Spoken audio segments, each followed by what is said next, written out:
उसके अमेरिकी तर्जुमान ने भी ये कह दिया है, व्हाइट हाउस की जो बात डोनाल्ड ट्रंप ने कही थी कि सऊदी अरब को अब्राहम अकॉर्ड पे दस्तखत करने पड़ेंगे, जबकि जो असल मुआहदा हुआ था ना पिछले साल जब ये बातचीत शुरू हुई थी, अक्टूबर 2025 में गालिबन ये मामला शुरू हुआ था, अमेरिका और सऊदी अरब के बीच में जो एक डील हो रही है, न्यूक्लियर डील, ये कोई एटम बम बनाने वाली डील नहीं है। इस डील का ताल्लुक सिर्फ और सिर्फ तवानाई के हवाले से, ऐसी चीजों के हवाले से। तो जो न्यूक्लियर डील होने जा रही है उसमें अब डोनाल्ड ट्रंप ने कह दिया जी इसको हम मशरूत कर रहे हैं, किसके साथ? इसको मशरूत कर रहे हैं कि सऊदी अरब अब्राहम अकॉर्ड के ऊपर दस्तखत कर दे, इसके साथ हम इसको मशरूत करने जा रहे हैं। तो सऊदी अरब पे दबाव है, सऊदी अरब के जवाब का हम इंतजार करेंगे। लगातार पेट्रोलियम मसनूआत की कीमतें बढ़ रही हैं, तो सबसे पहले वहीं से आगाज कर लेते हैं। मुझे ऐसा लगता था 2 रुपए बढ़ाएंगे, 1 रुपए बढ़ाएंगे रोजाना की बुनियाद पे, और उससे ये बयानियां कायम करेंगे जनाब 1 रुपए बढ़ी है, 2 रुपए बढ़ी है, तो लोग एहतजाज नहीं करेंगे, लोग शोर नहीं बचाएंगे। लेकिन बदकिस्मती ये है कि जितनी कीमत महीनों के बाद बढ़ा करती थी वो रोजाना बढ़ना शुरू हो गई है। यानी इस वक्त की जो सिचुएशन है वो मैं आपके सामने अगर रखूं कि जो पेट्रोलियम मसनूआत के साथ हुआ गुज़िश्ता चंद दिनों में, ये 4 दिनों की कहानी है, इससे लंबी नहीं है। यहां जो डीजल की कीमत बढ़ी है वो 57 रुपए है 4 दिनों में, और जो पेट्रोल की कीमत बढ़ी है वो 22 रुपए है। यानी आप ये समझ लें कि 5 रुपए के करीब ये रोजाना पेट्रोल की कीमत बढ़ा देते हैं, ऑलमोस्ट एवरेज 4-5 रुपए रोजाना ये कीमत बढ़ा देते हैं पेट्रोल की, जबकि जो डीजल की कीमत रोजाना बढ़ा देते हैं वो 10 रुपए से भी ज्यादा 11-12 रुपए बढ़ा देते हैं। तो इतनी तेजी से ये पेट्रोलियम मसनूआत की कीमतें बढ़ा रहे हैं। आलमी मंडी में जो तेल की कीमतें हैं वो इतनी तेजी से नहीं बढ़ रही जितनी तेजी से पाकिस्तान में बढ़ रही हैं। और एक बात याद रखिएगा कि आलमी मंडी में जब तेल की कीमत बढ़ती है ना, तो उसके असरात किसी भी मुल्क में 1.5 महीने 2 महीने के बाद आते हैं। लोगों को जो तेल आप दे रहे हैं वो तो आपने आज से 2 माह पहले खरीदा था, और तब तो तेल बहुत सस्ता था, तो फिर आप लोगों को इतना महंगा तेल क्यों दे रहे हैं? यानी ऐसा तो नहीं होता ना कि सऊदी अरब से डायरेक्ट एक नलका लगा हुआ है पाकिस्तान में, जैसे ही वहां पे कीमत बढ़ेगी तो हमारे पेट्रोल पंप के ऊपर पेट्रोल अचानक से महंगा हो जाएगा, ऐसा तो नहीं होता।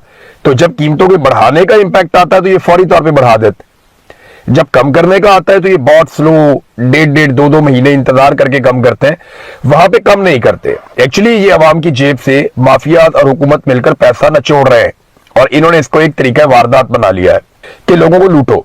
लेकिन सऊदी अरब ने $11 फी बैरल के हिसाब से पाकिस्तान को कम कीमत में पेट्रोल दिया है, दीगर ममालिक को भी दिया है, लेकिन पाकिस्तान को खसूसी रियायत दी है सऊदी अरब ने, जहां से हम ज्यादा तेल लेते हैं।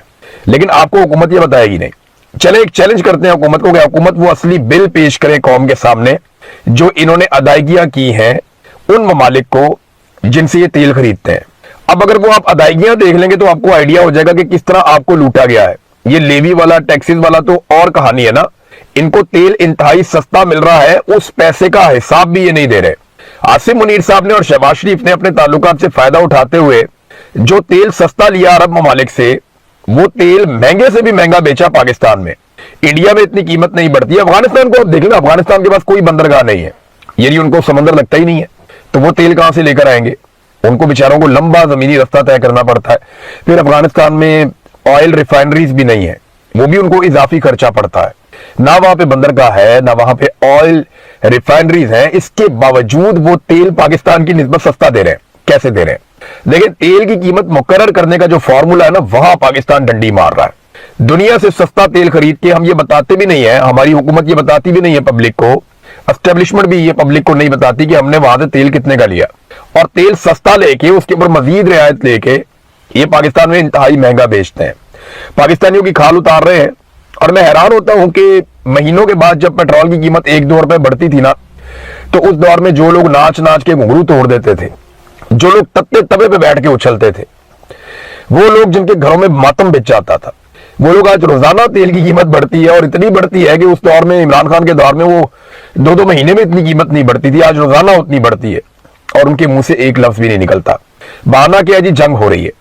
हालांकि इस वक्त का जो डाटा है वो मैं आपको बता देता हूं कि आज भी आलमी मंडी में पेट्रोलियम मसनूआत की कीमतें वहां नहीं पहुंची जहां इमरान खान साहब के दौरे हुकूमत में पहुंच गई थी। यानी इमरान खान उस वक्त भी आज से महंगा पेट्रोल खरीदकर 150 रुपए लीटर में पाकिस्तानियों को दे रहा था। और आज कीमत क्या है ये देख लीजिए आप, मैं आपके सामने रख देता हूं कीमत।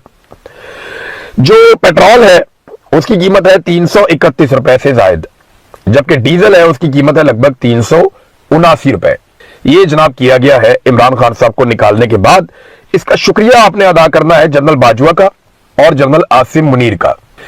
जनरल बाजवा ने इमरान खान को निकालने के लिए ऑपरेशन किया और मकसद यह था कि जनरल बाजवा को एक एक्सटेंशन मिल जाए, तो जनरल बाजवा नाकाम हो गए। फिर ये जो मौजूदा नाकारा निजाम है इसको इंस्टॉल किया जनरल आसिम मुनीर ने, और इमरान खान को जो पब्लिक ने वोट देकर मुंतखब किया उनका रास्ता रोक लिया। तो दोनों बराबर के जिम्मेदार हैं और इन दोनों की जिम्मेदारी है, ये हुक्मरान जो भी करेंगे इसकी जिम्मेदारी आसिम मुनीर साहब पे जरूर आएगी, वो इससे बरी जिम्मा नहीं हो सकते। इंडिया में नाज़रीन नरेंद्र मोदी को खुद पैगाम जारी करना पड़ गया, सलमान खान से पैगाम जारी करवाया। इंडिया का बहुत बड़ा एक्टर है सलमान खान, आप लोग सब उसको जानते होंगे, तो सलमान खान से भी उन्होंने बयान जारी करवाया। नरेंद्र मोदी ने खुद भी बयान जारी किया। यानी काकरोच भारी पड़ गए मोदी जी को। यानी वो मोदी जो पिछले 12-14 साल में इसको कोई नहीं हिला सका, उस मोदी को काकरोचों ने काबू कर लिया और नरेंद्र मोदी को बकायदा खुद स्टेटमेंट जारी करना पड़ गया। उसने कहा जनाब के पेपर लीक का मामला बड़ा स्कैंडल है, लाखों तलबा का मसला है और मैं इसके ऊपर इंक्वायरी भी करवा रहा हूं, हम ये भी कर रहे हैं, हम पीछे नहीं हटेंगे। तो लाखों नौजवानों का ये था वो था, वो बेचारा मोदी उसको समझ भी नहीं आ रही बात करनी क्या है। और अब वो बैठ के सर जोड़ के इसके ऊपर कोई फैसला करना चाहते हैं, जबकि नौजवान पीछे हटने को तैयार नहीं है, वो आगे ही बढ़ते चले जा रहे हैं, आगे ही बढ़ते चले जा रहे हैं। अब प्रियंका गांधी है, ये अपोजिशन है, वहां पे राहुल गांधी अपोजिशन लीडर है, प्रियंका गांधी ये गांधी खानदान है, तो ये है तो खानदानी लोग हैं, पुराने सियासत के अंदर है और मरूसियत चल रही है इनमें, लेकिन सियासत बड़ी तगड़ी करते हैं ये लोग। प्रियंका गांधी को गोदी मीडिया पड़ गया और उन्होंने कहा प्रियंका गांधी को जनाब आपने ये क्यों नहीं किया, वो उसने कहा जी बात सुने मेरी, आपने वजीर आजम से सवाल किया, आपने वजीर तालीम से सवाल किया कि वो इस्तीफा क्यों नहीं दे रहे, आपने अमित शाह से जो वजीर दाखिला है आपने उससे सवाल किया कि ये नौजवानों को मार कुट के अस्पतालों में क्यों पहुंचा दिया आपने, बच्चों को वो लोग मार रहे हैं उनसे आप सवाल नहीं करते। तो जब आप उनसे सवाल करेंगे ना तो फिर आप मेरे से सवाल कीजिएगा, मैं भी आपको जवाब दूंगी। तो गोदी मीडिया की ऐसी तैसी फेर के रख दी प्रियंका गांधी ने। इससे पहले उनके भाई ने भी कई दफा ऐसा किया। गोदी मीडिया बहुत ही जलील हो रहा है, बहुत बुरे हालात में है बेचारा, और उसकी वजह यह है कि उन्होंने नरेंद्र मोदी का आंखें बंद करके साथ दिया, जैसे कि इस वक्त आसिम मुनीर का और मौजूदा रिजीम का पाकिस्तान के अंदर जो सहाफी हैं वो साथ देने पर मजबूर हैं, अपनी इकोनॉमी के लिए, अपनी नौकरी के लिए, अपने हालात की बेहतरी के लिए, अपने ताल्लुकात बनाने के लिए, अपने जाती मफादात के लिए वो मौजूदा रिजीम के सहूलतकार बने हुए हैं। तो पाकिस्तान में भी मीडिया के साथ यही होगा। याद रखिएगा, जब भी कभी पाकिस्तानी निकलेंगे ना तो मीडिया जब उनके बीच में जाएगा तो वो पाकिस्तानी उनको बताएंगे कि तुम लोगों ने हमारे साथ क्या किया, हमारी लाशों तक का तुमने मजाक उड़ाया। अब ये इंडिया के अंदर वो जेंसी निकलती है और उनको 4 डंडे पड़ते हैं या उनको मारा जाता है या आंसू गैस के शेल फेंके जाते हैं, तो पाकिस्तान में जो हमारे टाउट्स हैं वो सीना को भी करते हैं। इनकी दूर की नजर बहुत तेज है, इंडिया में इनको सब नजर आता है, लेकिन पाकिस्तान में इस्लामाबाद में जब नौजवानों पे गोली चलाई जाती है, कश्मीर में गोली चलाई जाती है, मुरीदके में गोली चलाई जाती है, बार बार गोली चलाई जाती है, 9 मई को गोली चलाई जाती है, तो इनकी करीब की नजर बेशर्मों की कमजोर है। इन्हें पाकिस्तान में दिखाई नहीं देता कि यहाँ पे लोग मर रहे हैं। तो इंडिया में इनको जमहूरियत चाहिए, पाकिस्तान में नहीं चाहिए। इंडिया में इनको इंसाफ चाहिए, पाकिस्तान में नहीं चाहिए। इंडिया में इनको अच्छाई चाहिए, पाकिस्तान में नहीं चाहिए। इंडियन नौजवानों के लिए इनको इंसाफ चाहिए, पाकिस्तानी नौजवानों के लिए इनको इंसाफ नहीं चाहिए। क्या ये इंडिया में रहना चाहते हैं? क्या ये इंडिया का भला चाहते हैं? क्या ये लोग पाकिस्तानी और पाकिस्तान के वफादार नहीं है? तो पाकिस्तानियों के लिए हुकूक मांगने चाहिए, ना कि इंडिया के लिए हुकूक मांगने चाहिए। अब भारत में उनके एक्टर्स भी गिरफ्तार हो रहे हैं। यदि एक और इंटरेस्टिंग बात बताऊं, पाकिस्तान में ना जो बेचारा थोड़ा सा आगे निकल जाता है ना जिंदगी में, वो डर जाता है कि पता नहीं मिलिट्री एस्टेब्लिशमेंट नाराज हो जाएगी तो मेरे साथ ये कर देगी, वो कर देगी, हुकूमत नाराज हो जाएगी तो मुझे घर भेज दिया जाएगा, मेरा काम, मेरा रोजगार छीन लिया जाएगा। अल्लाह रब्बुल इज्जत है रोजगार देने वाला, और हम मुसलमानों का तो ये अकीदा भी है। लेकिन पाकिस्तान में बेशुमार एक्टर्स हमें मिलते हैं, वो आहिस्ता आवाज में कहते हैं जनाब हम ना पाकिस्तानियों के साथ खड़े हैं, फौज बड़ी ज्यादती कर रही है, मिलिट्री एस्टेब्लिशमेंट बहुत जुल्म कर रही है। लेकिन हम बोल नहीं सकते, हम बोलेंगे हमारा नुकसान हो जाएगा। आप समझते हैं इस बात को? ये भरोसा नहीं है अपने रब पे उनको। अब इंडिया के अंदर जो अदाकार हैं उनको भरोसा है, वो ये मान के चलते हैं कि उनके फैसले जो है वो जमीनी खुदा नहीं कर सकते। वो आ रहे हैं, उनके एक्टर्स भी आ रहे हैं मैदान के अंदर, उनके हीरो हीरोइन भी आ रहे हैं मैदान के अंदर, वो वहां पे खड़े होकर एहतजाज भी कर रहे हैं, उनमें कुछ लोग गिरफ्तार भी हुए। अभी इंडिया में एक फिल्म आई थी धुरंधर, उसकी जो एक्ट्रेस है वो भी गिरफ्तार हुई है, उसके मनाजिर भी आए। तो लगातार एक्टर्स आ रहे हैं, गिरफ्तारियां दे रहे हैं और अच्छे नंबर एक्टर्स आ रहे हैं। सलमान खान से एक बयान दिलवाया गया, इसी सिलसिले में अपील करवाई गई उनसे कि जनाब मोदी जी ने एक्शन ले लिया है तो नौजवान अपने घरों को जाएं, फिक्र करें अपनी। और सोनम को उन्होंने कहा कि भूख हड़ताल खत्म कर दो, मैं खाने के लिए कुछ भेज देता हूं। तो सलमान खान को इस्तेमाल किया गया नरेंद्र मोदी की सरकार की जानिब से। कुछ लोग कंप्रोमाइज भी होते हैं, लेकिन बहुत सारे लोग जिनकी बड़ी इज्जत में इजाफा होगा नौजवानों की नजर में, इंडियंस की नजर में, और उन्होंने पढ़े लिखे होने का सबूत दिया, उन्होंने जिम्मेदार शहरी होने का सबूत दिया, और वो नौजवानों के साथ खड़े हुए उस वक्त जब नौजवान अपने हक के लिए खड़े थे। नाज़रीन, अब आगे एक और बड़ा इंपॉर्टेंट इशू है, और ये बहुत ही अहम है, इसको जरा आपको समझना पड़ेगा। बलूचिस्तान में एक इंतहाई मुअज़्ज़िज़ जज साहब का कत्ल हुआ, उन्हें शहीद कर दिया गया उनके सिक्योरिटी गार्ड के साथ। जज साहब का नाम है अब्दुल हकीम काकड़। जो मारंग बलोच की बहन है ना, उन्होंने इनके बारे में बड़ी डिटेल से एक ट्वीट भी लिखा, एक उन्होंने बाकायदा स्टेटमेंट दिया इनके बारे में बड़ी तफसील में, नादिया बलोच साहिबा ने। और कुछ लोग हैं, उन्होंने भी इनके बारे में बताया। बलूचिस्तान में जो जर्नलिस्ट हैं वो भी इनके बारे में लिख रहे हैं कि जो अब्दुल हकीम काकड़ साहब थे सेशन जज, ये इंतहाई बहादुर, निडर और इंसाफ पसंद जज थे। इन्होंने कभी जुल्म और ज्यादती का साथ नहीं दिया। मिलिट्री एस्टेब्लिशमेंट ने जितना मर्जी दबाव डाला, हुकूमत की तरफ से जितना भी दबाव आया, इन्होंने हमेशा अपनी अदालत में इंसाफ किया, और ये बरमला कहते रहे कि मैं इंसाफ ही करूंगा। तो ऐसे जजेस जो है वो ठंडी हवा का झोंका होते हैं। जज साहब के जराइम बहुत बड़े बड़े थे। जज साहब ने मारंग बलोच को और उनके साथियों को, गुलजादी बलोच वगैरह को, इन्होंने 3 मुकदमात में उन्हें जमानतें दी हैं जज साहब ने। इसके अलावा बीबर्क बलोच को एक मुकदमे में बरी भी किया है। तो इनके सामने जब भी मामला आते थे, हकायक देखते थे, ये नहीं देखते थे इसके पीछे कौन है, दबाव कौन डाल रहा है। जितना मर्जी दबाव डालो, जज साहब इंसाफ के साथ फैसला करते थे, और एक इंसाफ पसंद जज की आवाज बंद कर दी गई। एक ऐसा जज कत्ल हुआ जो इंसाफ करता था बलूचिस्तान में, और पाकिस्तान का एक ऐसा बेटा था जिसपे पाकिस्तानी फख्र कर सकते हैं। तो ये एक इंतहाई शौक का दिन है। बलूचिस्तान की अदलिया को इस पे एक्शन लेना चाहिए, इस पे नोटिस लेना चाहिए, इस पे तमाम बलूचिस्तान के वकला को आवाज उठानी चाहिए। अगर इस तरह के जजेस को मार दिया जाएगा, कत्ल कर दिया जाएगा, नामालूम अफराद आएंगे, उन पे गोली चलाएंगे, उनको मार देंगे, तो फिर बलूचिस्तान में इंसाफ कौन करेगा? फिर तो सारे कंप्रोमाइज्ड लोग रह जाएंगे, वो कंप्रोमाइज करते जाएंगे, और आपको कभी इंसाफ नहीं मिलेगा। लिहाजा बलूचिस्तान के लोगों को सेशन जज अब्दुल हकीम काकड़ शहीद के लिए खड़े होना चाहिए, और इनके नाम को जिंदा रखना चाहिए, और जोर लगाना चाहिए इस बारे में कि इंसाफ हो।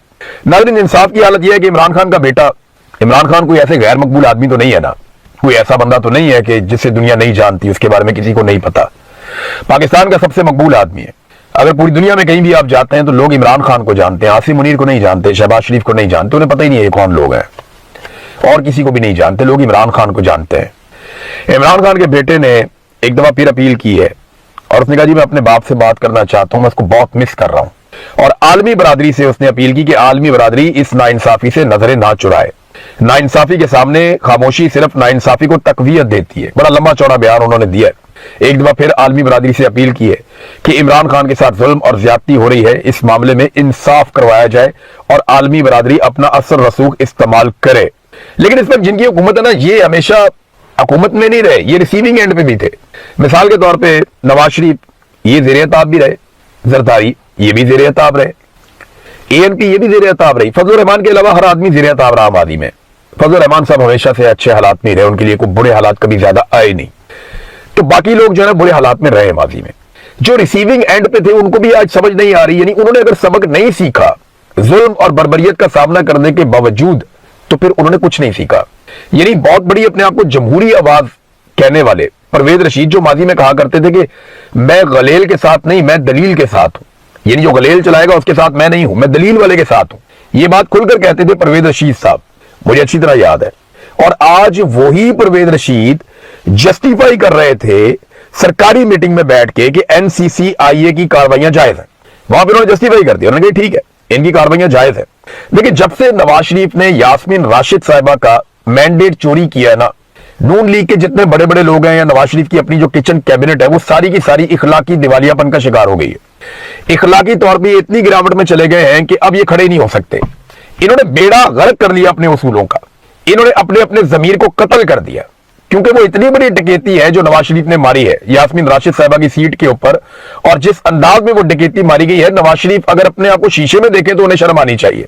लेकिन अगर शर्म आती होती तो वो जहां पे लाशें गिर रही हैं वहां पे जाके एक अपने से बड़ी उम्र के बुजुर्ग को नचवा तो ना रहे होते ना। कैप्टन सफदर ने ख्वाहिश करके उन्होंने कहा बाबे नू नचा दरा थोड़ा जा, ये ठुमके लगा, तो कैप्टन सफदर ने खुद भी 2 ठुमके लगाए, बाबे की लगवाए। भाई अगर अपनी मर्जी से बाबा जी नाच रहे हैं बड़ी अच्छी बात है, स्टेज पे बुला के आप उसको नचवा रहे हैं, सिर्फ इसलिए कि आप ये चाहते हैं कि अच्छी सी वीडियो बन जाए, और बंदे आप सारे इकट्ठे करके लेके गए हैं पंजाब से।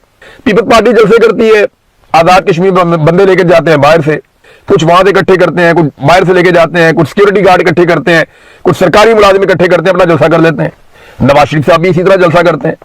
अब सरकारी वसाइल ये इस्तेमाल करते हैं, इसके बावजूद इनके जलसे जितने इन्होंने अभी तक पब्लिक के प्रोग्राम किए ना, उन सारे लोगों को भी इकट्ठा कर लेना और उसको आप 10 से मल्टीप्लाई कर ले, इतने बंदे तो रावलाकोट में रोजाना आके बैठ जाते हैं, रोजाना आके उतने बंदे बैठ जाते हैं। आजाद कश्मीर की आवाम इन्हें मुस्तरद कर चुकी है, रोजाना की बुनियाद पे मुस्तरद कर चुकी है। लेकिन आप देखिएगा पाकिस्तान का जो मिलिट्री रिजीम है वो आजाद कश्मीर में एक जाली हुकूमत बनाने की पूरी कोशिश करेगा। अगर कोई उसे रोक सकता है तो वो आजाद कश्मीर के अवाम है। देखना यह है कि वो इसे कैसे रोकते हैं। हिजरत कामरान साहब है, इनकी बात जरूर करनी है मुझे। हिजरत कामरान बड़ा शानदार वर्कर है पाकिस्तान तहरीक इंसाफ का। किसी भी पॉलिटिकल पार्टी में इस नौयत का वर्कर एक एसेट होता है। पीएमएलएन के अंदर कुछ बड़े शानदार वर्कर हैं जिन्होंने हर दौर में कुर्बानी दी, हर दौर में मार खाई।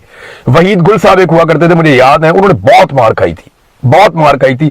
नवाज शरीफ साहब सारे लोग डील करके भाग के चले गए थे, उन्होंने बहुत मार खाई थी, मुझे याद है। ज़ईम कादरी ने बहुत मार खाई थी, अल्लाह ताला उन्हें गरीके रहमत करे, अब तो वो इंतकाल कर गए। लेकिन जब पीएमएलएन का अच्छा वक्त आया तो उनको छोड़ दिया ज़ईम कादरी को इन्होंने। तो इस तरह पीपल्स पार्टी में कुछ बड़े शानदार, बड़े जबरदस्त वर्कर्स हुआ करते थे, अभी भी है। तो ये पीटीआई का एक ऐसा नजरियाती वर्कर है जो हर तरह की कुर्बानी दे चुका है माजी में। हिजरत कामरान, इन्हें जनाब नौशेरा से कोहाट आते हुए अगवा कर लिया गया और कहां किया गया? खैबर पख्तूनख्वा में, जहां हुकूमत है सुहेल अफरीदी साहब की, पाकिस्तान तहरीक इंसाफ की। तो पाकिस्तान तहरीक इंसाफ की अपनी हुकूमत है और पाकिस्तान तहरीक इंसाफ का अपना वर्कर है और वो खैबर पख्तूनख्वा का ही रहने वाला है हिजरत कामरान, और उसे खैबर पख्तूनख्वा से ही अगवा कर लिया जाता है, पता नहीं चलता वो कहां गया। ये कितनी बड़ी ज्यादती है। वज़ीर आला को इसका नोटिस लेके फौरी तौर पे तमाम इदारों को वार्निंग देनी चाहिए कि हमें ये बंदा 24 घंटे के अंदर अंदर चाहिए। जिस तरह इमरान खान ने फौरी तौर पे मुतीउल्लाह जान को बाजियाब करवाया था, 5 घंटे के अंदर अंदर बाजियाब करवाया था मुतीउल्लाह जान को इमरान खान ने, तो क्या सुहेल अफरीदी नहीं करवा सकते? उन्हें हर हाल में हिजरत कामरान को बाजियाब करवाना चाहिए, वरना फिर कोऑपरेशन बंद करें जो कोऑपरेशन बिला वजह वो कर रहे हैं। नाज़रीन, आपको थोड़ा सा हम इंटरनेशनल मीडिया या खबरों की तरफ जाएंगे, लेकिन उससे पहले डीआई खान में पुलिस चौकी के ऊपर एक खुदकुश धमाका हुआ है। उसमें 5 से ज्यादा पुलिस एहलकार अभी तक बताए जा रहे हैं कि वो शहीद हो गए हैं, जबकि 10 के करीब बताए जा रहे हैं कि वो